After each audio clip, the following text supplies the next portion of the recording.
Hey guys, Brian Ferguson here with Warrior Combat Systems. Just wanted to do a quick tabletop review of the Generation 4 Glock 19. So I've been, over the last probably 10 years that I've been shooting handguns consistently, and even as a firearms instructor, I've kind of been on the search for the ultimate carry weapon.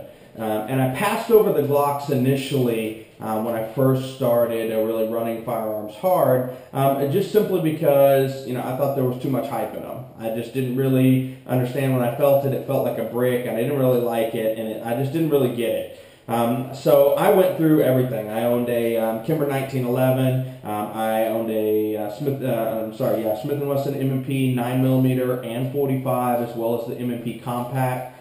I also owned a Springfield XDM 9mm. It was the original before they came out with the 3.8 XDM. Sig Sauer P226, Steyr M40A1. I've owned quite a few handguns over the years, and I've run them all pretty hard to kind of get an idea of what I like. So when Glock came out with the Generation 4 Glocks, I decided to take a look again and check them out. I at one point had owned a Generation 3 Glock 19, and the grip just didn't feel right. It was a little too slick for my likings. There wasn't enough positive grip on it. I just didn't really care for the gun. And so when the Generation 4s came out, I decided to take another look. Went and kind of handled one at a gun shop and really fell in love with the firearm pretty quickly.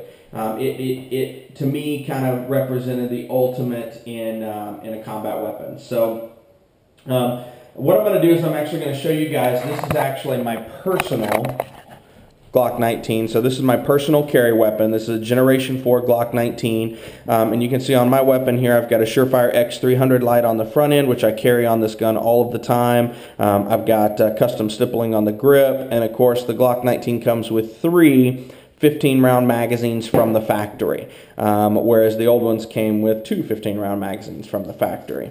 So let's kind of get into this and talk a little bit about the gun and why I chose it. So with the M&Ps that I had before, I absolutely loved them. M&Ps are fantastic guns. I probably ran 10,000 rounds through mine in a probably 6 to 12 month period. I mean, I shot them a lot. Never had any problems with them. The only things I didn't like about the M&Ps, well, first and foremost, is they didn't have a mid-size. I'm a guy, I've kind of got short, fat hands with big palms on them. And so the issue that I had with the M&Ps is that they had the full size, which were comfortable, they worked well, but they were a little too big to conceal. Then they had the compacts, which were just too small. They just felt too small for my hand. So they didn't make a mid-size. The other thing I didn't like about them is their trigger pull was just really inconsistent. The reset on the trigger pull, sometimes you'd get a solid positive reset, sometimes you wouldn't. And one of the things that I'm big about when it comes to my training and when it comes to running a combative weapon is that I have to know when that shot's going to break every single time I pull the trigger. And so an inconsistent reset is tough for me to deal with because I'm very big in just making sure that there's consistency and efficiency in my training. So when Glock came out with the Gen 4s, went and handled it at a store, really liked it, decided to pick up the 19 and brought it home. So let me talk to you a little bit about the gun and what Glock changed when they went to the Gen 4 19s. The first thing that most people notice is they changed the grip. And before we get into this, I'll show you guys no magazine in the gun, and the chamber cylinder is clear. So we're safe, hammer down. So they changed the grip. They added the what they call RTF and RTF2 textures, which are these raised textures on the grip that allow you to get a more positive grip, a more positive feel on the gun so it doesn't feel like your hand slides. The second thing they did is they did a grip reduction. So on the back of the gun here, they actually reduced the overall size of the grip just enough that they set it up where you could add additional back straps to change the size of the back strap for the hand of a shooter. I think they kind of took that note from M&P, from Smith & Wesson, because they did a really good job with that right out of the box. They had the interchangeable back straps. So people of different hand size and different abilities could run different size back straps. The other thing they did, they changed the recoil spring in the gun.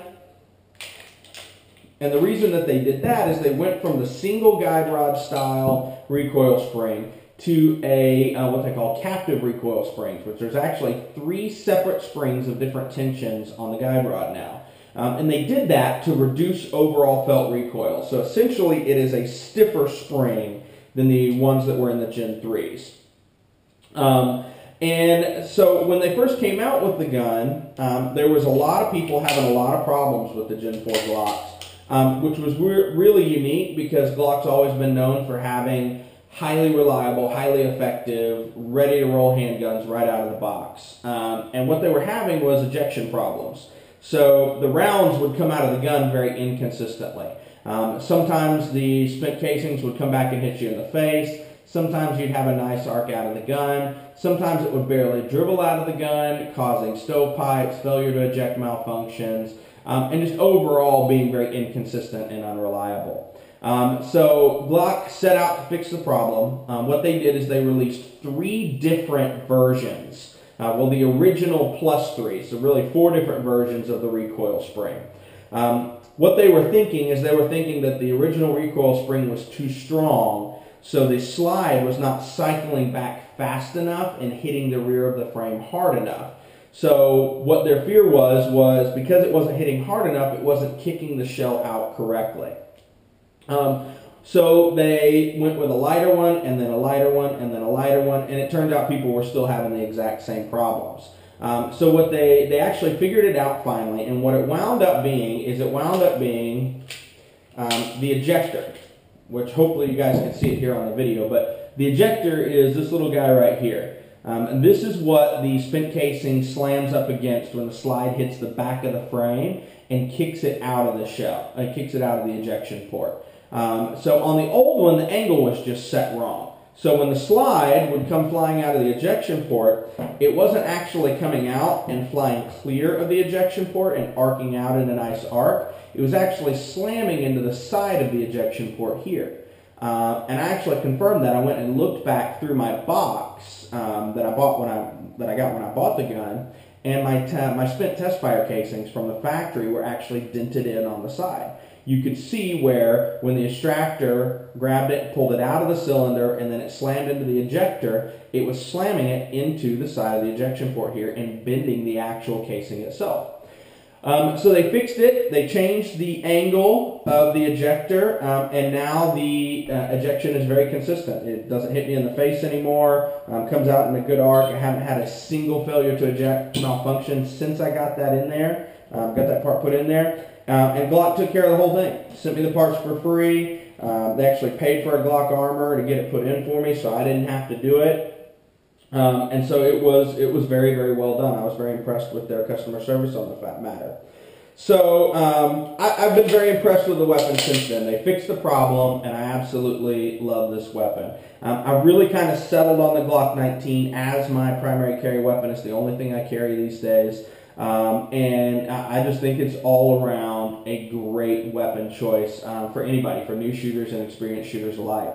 The things that really stick out to me about this gun is it's right in between your compacts and your full size. So it's still got a 4-inch barrel. If I still want to run a lot of rounds through it and long courses of fire, it is still comfortable to shoot, and I can shoot out to long distances with it just fine.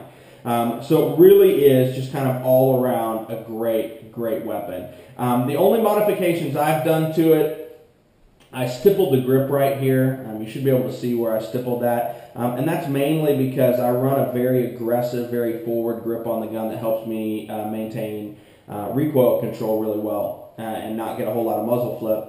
And what happened is where my palm would sit, well, you can see it on the other side, this little divot right here where my palm would sit was slick on this side originally. So I wasn't able to get a good positive grip on the gun. So I stippled it that way when I grab it and I get my real good forward-facing aggressive grip, my palm sits right on that stippling. That way when I press out, I've got a real positive grip on the gun. And as I'm going through my course of fire, my palm doesn't slip off of it at all. So it was just a necessary modification for me. I did this at home, but of course I've also stippled several guns before. If you haven't, be very careful because if you go too deep with a soldering iron, you'll crack the frame.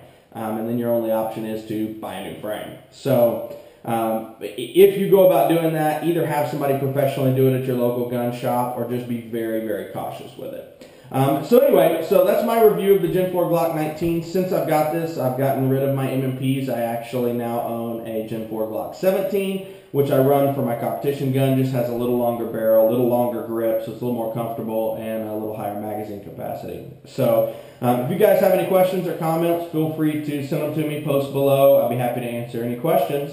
Thanks for tuning in.